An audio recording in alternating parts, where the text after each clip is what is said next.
everyone, welcome back to another video. My name is Jill and today I'm going to be doing my Booktube-A-Thon 2016 wrap-up video. So let's get started.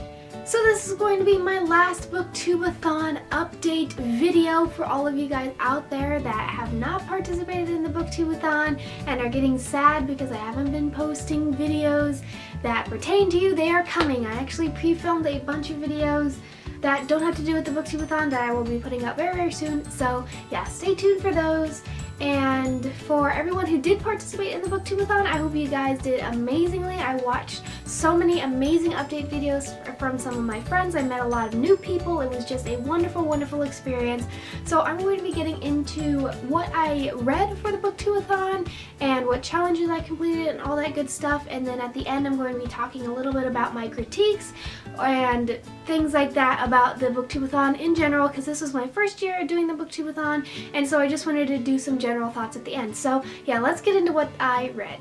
So the first book I completed for Booktube-A-Thon was More Happy Than Not by Adam Silvera, and this completed the challenge of read a book with yellow on the cover, and I absolutely adored this book. This is definitely one of my favorite books that I've read so far this year, and definitely my favorite that I've read so far this summer, I think.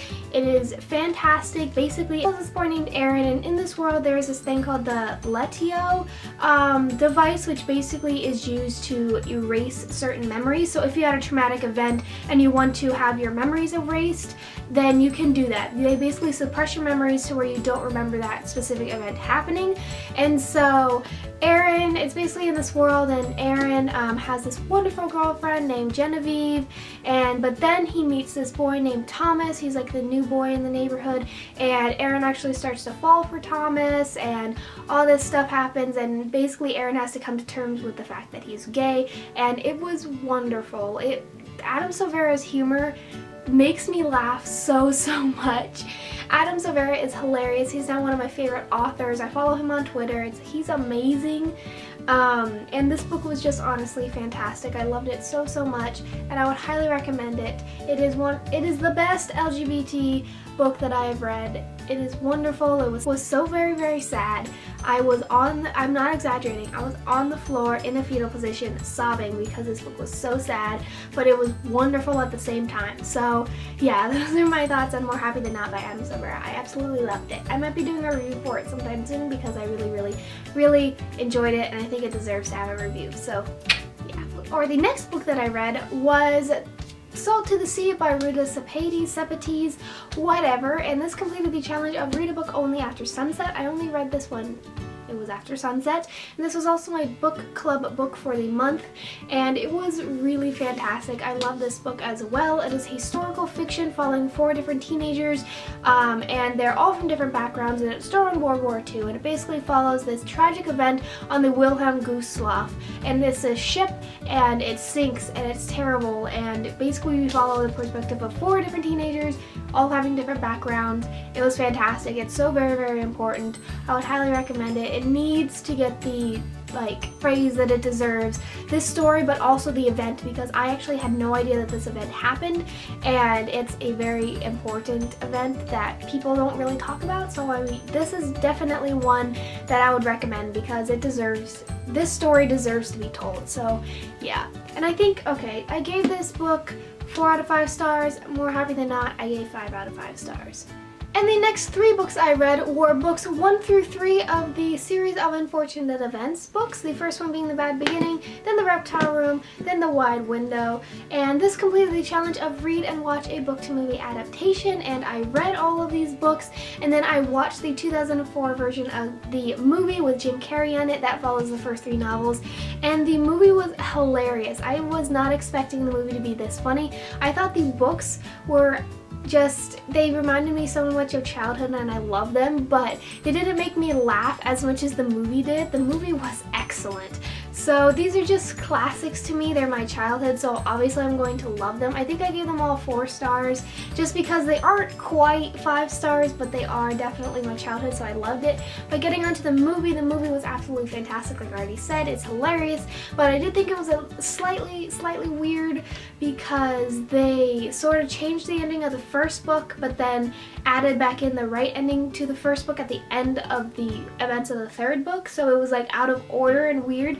but I think that overall it was a very accurate adaptation of the story, and I really love Jim Carrey as Count Olaf. It was hilarious. If you've read these books and you haven't watched that movie yet, I would definitely recommend it, and now I am so pumped to watch the TV show that should be coming out in a few years. So yeah, this completed another challenge. And finally, I read The Raven King by Maggie Stiefvater, and this book completed the challenge of read a book that was recommended to you through Booktube, and basically the Raven Boys Quartet was recommended to me through Booktube. I would not have read it if it wasn't for that. And basically my overall thoughts on this is that it was sort of a miss for me. I know lots of people adore this series, and it is definitely a hit or miss series. I can understand that. I know lots of people say that, and I completely understand it.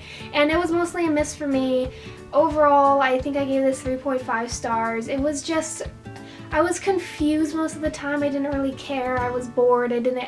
Like I said, I didn't really care about what was happening because I was just confused, and I thought the ending was rushed and whatever. I did really, really love the characters. I miss them actually still, like Gansey. I love Gansey so much.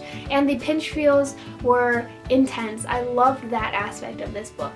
But overall, I guess this series was just sort of a miss for me. I think the main reason is because I don't like magical realism, and I feel like this series had a lot of magical realism feelings to it.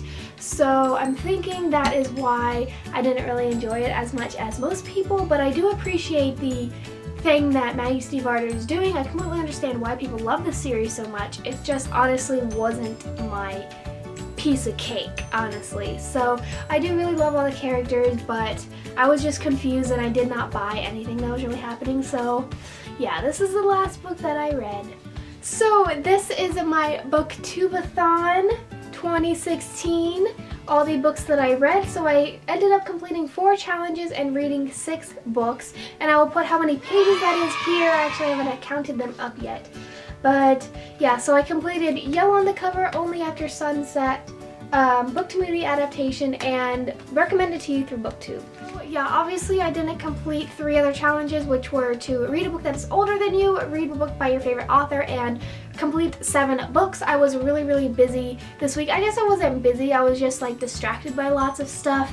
And you know, I'm proud of myself for what I read, because I did read a lot more than I probably would have in the week. So I call it a fairly successful first Booktube-A-Thon. I was busy trying to get everything going, and since it was my first Booktube-A-Thon, I think it made it much harder for me, especially because I decided to do daily update videos and daily challenge videos, and having to read and edit and all that stuff while also being distracted by other things. So that is sort of a perfect segue into sort of my critiques, or not critiques on the Booktube-A-Thon, but just sort of my general experience and why it probably wasn't the best as it could have been. So I'm just going to get into that right now. So like I just said, I actually filmed a update video every single day, and I vlogged every single day. Plus, so I had to edit that and upload it and watch everyone else's videos and comment on their videos and also read, and I think that it was just a lot of work. And also I had to go on Twitter, and I was doing Twitter sprints and stuff like that.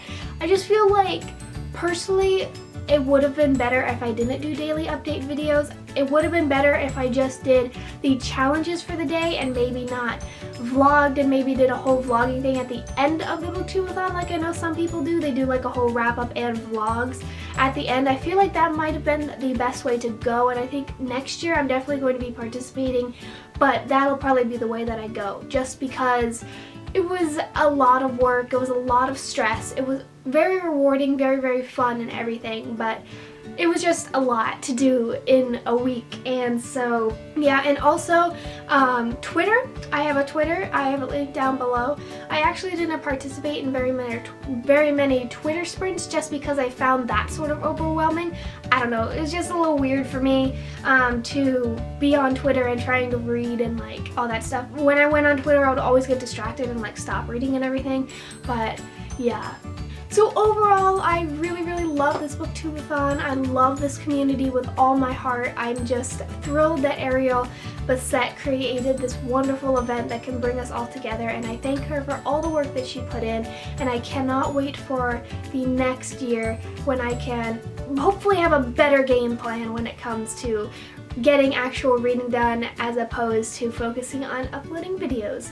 So yeah, I hope everyone out there had a wonderful Booktube-A-Thon. Give this video a like if you enjoyed, and comment down below anything you want to talk about, and subscribe if you want to see more videos from me. I have my Goodreads and my Twitter linked down below as always. So yeah, thanks again for watching, and I'll see you guys in my next video. Bye!